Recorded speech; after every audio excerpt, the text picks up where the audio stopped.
Hi people, it's Archivist here coming at you with yet another top 5. Today's list will not be aimed directly at those who consider themselves gamers, but instead at those who have not yet tried video games.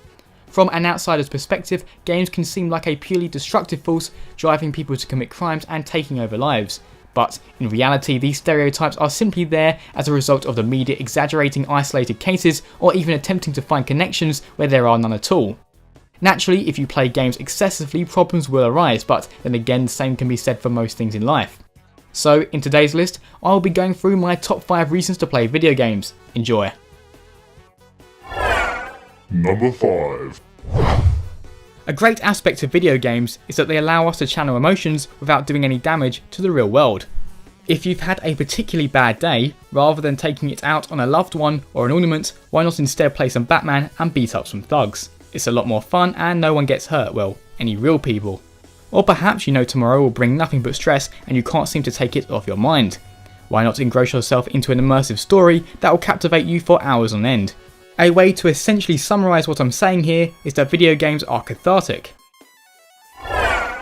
Number 4. When video games first came about, the selection was fairly limited. Clearly it was quite a specific hobby that could only possibly apply to a small group of people. But now in 2014 we are spoilt for choice. If you love violence, then you may like to give the Mortal Kombat series a try. If you enjoy a good story, then you may want to play The Last of Us. Or if you just want to channel your creativity, there's Minecraft. The enormous selection of genres and sub-genres in today's world mean that there really is something for everyone. Number 3.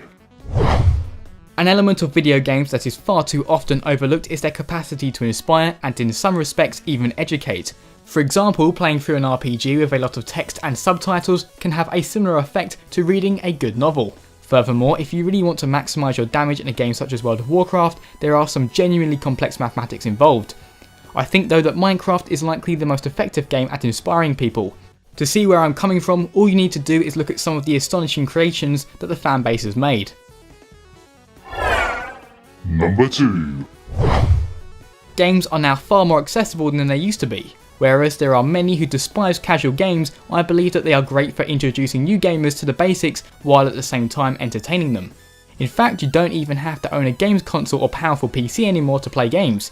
If you own a smartphone or tablet, you will find an enormous selection of great games to choose from at, well, in most cases, very reasonable prices.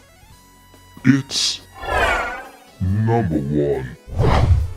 What I consider to be the most compelling reason to try video games is for the social aspect they provide. Thanks to services like Steam, Xbox Live and PlayStation Network, gamers from across the world can play together and interact. MMOs such as World of Warcraft are very effective at doing this, as you are placed in a world where other players are everywhere. One advantage that video games have over social networks is that everyone has one major common interest. For example, if you're playing on the PlayStation Network, everyone you speak to should have at least a passing interest in the PlayStation platform. Of course, you can do it the old-fashioned way and play together on the same console in a living room, which in a way can actually be the most fun of all. Those are my top 5 reasons to play video games. If you have some reasons that you think people should start playing games, be sure to post your thoughts in the comments below. As always people, thanks very much for watching and see you next time.